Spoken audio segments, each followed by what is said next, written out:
So hello guys, welcome to my brand new blog video. তো চলে এসেছি আমি তোমাদের সামনে একটি নতুন ব্লগ ভিডিও নিয়ে। এখন বাজে ভোর 3:30 আর আমি আর আমার ফ্রেন্ড বেরিয়েছি সাগরে বেড়াতে। স্টেশনে এসে দেখি ট্রেন ঢুকেছে আর আমরা ট্রেনে উঠে গেলাম। আসার সঙ্গে সঙ্গে ট্রেন ঢুকেছে বলে আমরা টিকিট কাটতে পারিনি। আর কোথায় যাচ্ছি জায়গাটা তোমাদের পরে বলছি। ট্রেনে উঠে যাচ্ছি আর চারিদিকে কুয়াশা। যেতে যেতে মাঝখানে অনেক স্টেশন পড়লো, যেমন বহুড়ু, জয়নগর, মজিলপুর। এই সেই জায়গা যেখানে জয়নগরের বিখ্যাত ম পাওয়া যায়। মথুরাপুর রোড, মাধবপুর, লক্ষ্মীকান্তপুর, কুলপি, করঞ্জলি, নিশ্চিন্তপুর মার্কেট, নিশ্চিন্তপুর, কাশীনগর, কাকদ্বীপ, উকিলের হাট। ফাইনালি বন্ধুরা চলে এসেছি আমরা নামখানায়। আসার পর ট্রেন থেকে নেমে দেখি প্রচন্ড ভিড়, কারণ নামখানা এখানে শেষ স্টেশন, এরপরে আর কোনো স্টেশন নেই। আর এখানে বড় করে লেখা ছিল নামখানা। এখানে দাঁড়িয়ে আমি কয়েকটা সেলফি তুলে নিলাম। জায়গাটা ছিল অনেক সুন্দর, তাই সবাই সেলফি তুলছিল আর অনেকগুলো ইউটিউবার এখানে ভিডিও করছিল। তাই আমি ভাবলাম আমিও ভিডিও করি।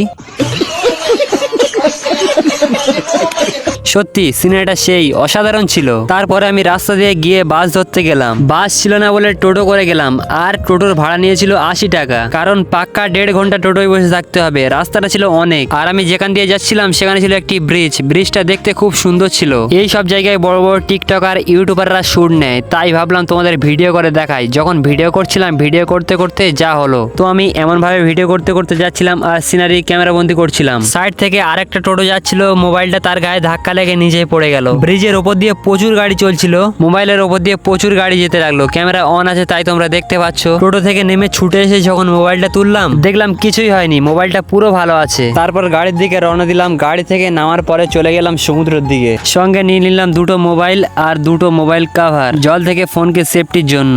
এখন আছে সমুদ্রের ধারে, যাব ওই দূরে, তাই আমরা বালির উপর দিয়ে হেঁটে হেঁটে যেতে লাগলাম। আর দেখতে পাচ্ছ মোবাইলের উপরে কভারগুলো পরিয়ে নিয়েছি। বর্তমানে এটা যদি এখন জলে পড়ে কোনো কিছুই হবে না, জলও ঢুকবে না ভিতরে। আর বালির উপর দিয়ে হাঁটছি তো হাঁটছি, যেন মনে হচ্ছে মরুভূমি এলাকায় চলে এসেছি। আসলে এগুলো সমুদ্রের চর পড়েছিল। কিছুক্ষণ হাঁটার পরে চলে আসলাম সমুদ্রের জলে। এতক্ষণ গরম বালির উপর হাঁটার পরে যখন ঠান্ডা জলে আমি পা দিলাম, তখন মনটা আমার ঠান্ডা হয়ে গেল। জলে আসার পরে দেখলাম প্রচন্ড ভিড়, সবাই সমুদ্রের জলে মজা করছিল। আর এদিকে আমার একটা ফ্রেন্ড আমাকেই ভিডিও করছিল। আর বড় বড় ঢেউ আসছিল, দেখতেও নাইস লাগছিল। অনেকে অনেক ভাবে মজা করছিল, কেউ কাছে আর কেউ দূরে। আর আমি তো শুধু সেগুলোর ভিডিও করছিলাম। ভিডিও করতে করতে কখন যে আমি মাঝখানের দিকে চলে এসেছি আমি নিজেই বুঝতে পারছিলাম না। আর এখান থেকে দূরের দিকে দেখছিলাম অনেক মানুষ, আর মনে মনে করছিলাম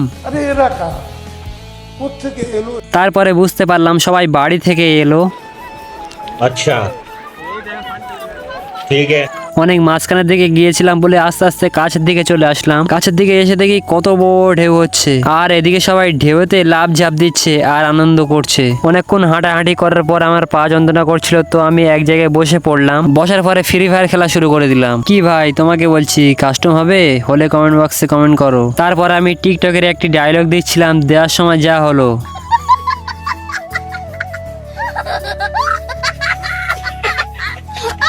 পুরো ডায়লগটা বেকার। দেখো আবার ঢেউ আসছে।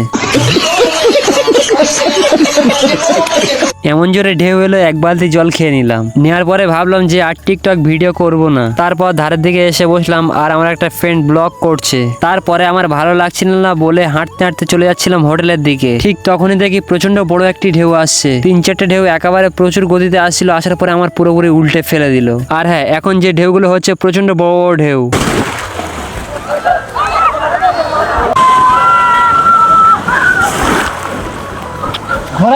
আমার যে ফ্রেন্ডটা ব্লগ করছিল তার ক্যামেরা পুরো উল্টে দিল।